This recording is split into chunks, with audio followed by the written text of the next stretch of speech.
اللہ تمہاری برداشت کی طاقت کو نہیں آزماتا، وہ تو بس تمہارے ایمان کا امتحان لیتا ہے، اور انہی کا امتحان لیتا ہے جن کو وہ اپنا دوست بنانا چاہتا ہے۔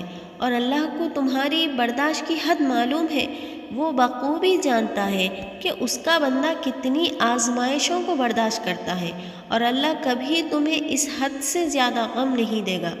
تمہیں لگتا ہے کہ اب ہم تھک گئے ہیں، مگر تھکتا نہیں تمہارا ایمان، بس تمہارا حوصلہ گھبرا جاتا ہے، تمہاری ہمت لڑکھڑانے لگتی ہے۔ لیکن جب اللہ کن کہتا ہے نا، تو ناممکن بھی ممکن بن جاتا ہے، اور دعائیں مقدر پہ بھاری پڑ جاتی ہیں۔ اور سنو، تم یہ مت سوچو کہ تمہاری دعائیں نہیں سنی جا رہی یا کبھی قبول نہیں ہوں گی، بلکہ جان لو کہ تمہاری دعائیں تو عرش پر جا چکی ہیں۔ اس کے تو بس ایک کن کی بات ہے، جب تمہارے حق میں بہتر ہوگا تو اس نے کن کہنا ہے اور فیکن کے معجزے ہو جانے ہیں۔ اور جب تم گہرے درد میں سوالی بن کے اللہ کے سامنے جاتے ہو، جب تم بے بیاں خاموشیاں لے کے اللہ سے فریاد کرتے ہو، جب تم اپنی خطاؤں کی ٹوکری لے کے اس سے بھیک مانگتے ہو، تو وہ اپنی ساری رحمت سمیت کے تمہارا استقبال کرتا ہے، اور اپنی پرسکون سی یاد میں لپیٹ کے دنیا کے ہر درد سے آزاد کر دیتا ہے، اپنے نور سے تمہارا بکھرا ہوا دل منور کر دیتا ہے۔ بس اس کی طرف آنے کی ذرا سی دیر ہے۔ اور سنو، اللہ پر پختہ یقین رکھو، کیونکہ یقین جتنا زیادہ ہوگا، دعائیں اتنا جلدی قبول ہوں گی، اور تمہاری چاہت کا بھی دروازہ کھل جائے گا، اور تقدیر اللہ کے ایک اشارے پر بدل جایا کرتی ہے۔ تم یقین تو رکھو، وہ بہتر لے کر بہترین دے گا۔ اور جب اللہ دینے پر آتا ہے نا، تو وہ بھی دیتا ہے جس کا ملنا تمہیں دعاؤں سے بھی ممکن نہیں لگتا۔ یاد کرو ذرا وہ وقت کہ کنویں سے نکال کر حضرت یوسف علیہ السلام کو مصر کے تخت پر بٹھا سکتا ہے۔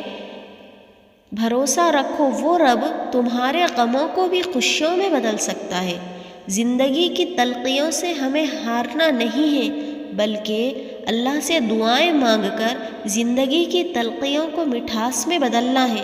جب کبھی ایسا ہو کہ زندگی میں مسلسل پریشانیاں آ رہی ہو اور کچھ سمجھ میں نہ آ رہا ہو، ہر دروازہ بند نظر آ رہا ہو، ہر راستے بند ہو گئے ہو، تو صبر کرو اور مکمل یقین سے اللہ سے مانگو۔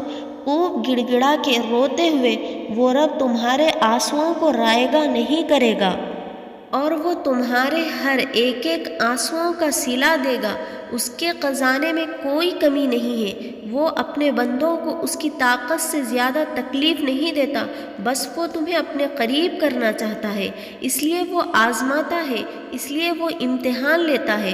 وہ دیکھنا چاہتا ہے کہ میرا بندہ ان حالات میں کیسے صبر کر رہا ہے، اس کا یقین مجھ پر کیسا ہے۔